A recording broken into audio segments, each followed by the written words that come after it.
Morning class.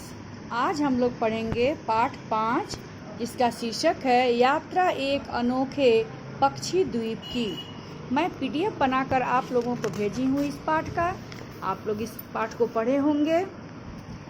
Hind महासागर में 115 टापुओं का एक खूबसूरत द्वीप समूह है। द्वीप टापू भूखंड जो चारों तरफ से जल से घिरा हो उसे द्वीप कहते हैं। सेशेल्स, जिसका नाम है सेशेल्स, यह अपने सुंदर समुद्री तटों के लिए विख्यात है, प्रसिद्ध है। इस द्वीप समूह की एक खासियत यह है कि यहाँ सांप नहीं है। आप जानते नहीं होंगे कि सांप का सबसे प्रिय भोजन है पक्षियों के अंडे।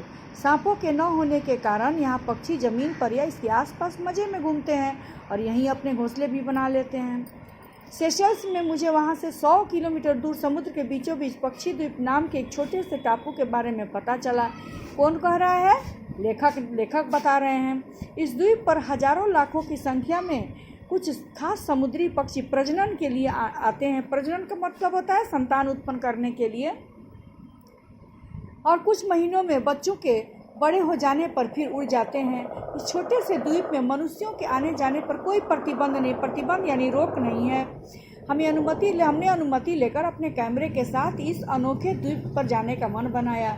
इस द्वीप का कुल घेरा 5 से 6 किलोमीटर होगा, यानी पैदल चलकर पूरे द्वीप का चक्कर लगाया जा सकता है। लेकिन जिन जगहों पर पक्षियों ने जमीन पर अंडे दिए हैं वहाँ जाना मना है। एक छोटे से हवाई जहाज में बैठकर जब इस द्वीप पर उतरे तो हमारे सामने द्वीप का बहुत सुंदर दृश्य था और चारों ओर पक्षियों का कोलाहल यानी शोर। इस द्वीप पर अस्थायी रूप से रहने वाले पक्षियों की संख्या शायद न के बराबर होगी, लेकिन प्रजनन के लिए कुछ खास पक्षी यहाँ हर साल हजारों लाखों की संख्या में आते हैं। इनमें सबसे प्रमुख है सलेटी कुकरी। ये 4 से 5 लाख की संख्या में आती हैं। एक मचान से हमने लाखों पक्षियों और उनके बच्चों का अद्भुत नज़ारा, आश्चर्यजनक दृश्य। वैज्ञानिकों ने पता लगाया है कि प्रजनन के लिए यहाँ पक्षी हर साल आते हैं, लेकिन वही पक्षी यहाँ 4 साल के बाद लौटते हैं। बीच के 4 साल ये समुद्र में उड़ते हुए गुजारते हैं।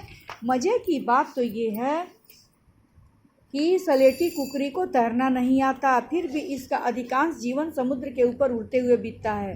समुद्र पर उड़ते उड़ते ही यह गोते लगाकर मछलियाँ पकड़ती, उड़ते उड़ते ही हवा में अपनी नींद भी पूरी कर लेती हैं। समुद्र तट के ऊंचे झाऊ पेड़ों पर हमें विशालकाय फ्रीगेट पक्षी बैठे मिले। विशालकाय बहुत बड़ा। इन्हें समुद्र के लुटेरे पक्षी भी कहा जाता है। स्वयं तो मछलियाँ नहीं पकड़ते, लेकिन समुद्र से मछली को अपनी चोंच में भरकर लौटती कुकरियों का पीछा कर या हवा में ही उनकी मछली के टुकड़े छीन लेते हैं। पक्षी द्वीप पर एक और अनोखा पक्षी है ट्रॉपिक बर्ड। वो भी प्रजनन के लिए आता है। यह जब हवा में उड़ता है तो इसके शरीर से कई गुना लंबी इसकी नुकीली पूंछ हवा में लहराती फिरती है।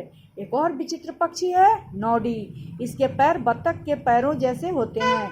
यह पानी की सतह पर कीड़े और मछलियों को अपने पैरों से पकड़ने के लिए उतरता है।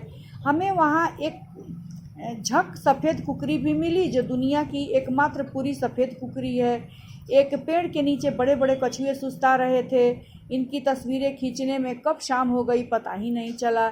हमारा मन समुद्र के नीले पानी में डुबकी लगाने का था, लेकिन जब तक हमें वापस ले जाने वाला हवाई जहाज़ का पायलट बार बार आकर आवाज़ हमें देकर हमें बुलाने लगा था, सो हमें मन मारकर लौटना पड़ा। लेकिन पक्षियों के बीच पूरा दिन बिताने में बहुत मज़ा आया। तो हम मनुष्यों की ही तरह पशु पक्षियों का अपना संसार होता है।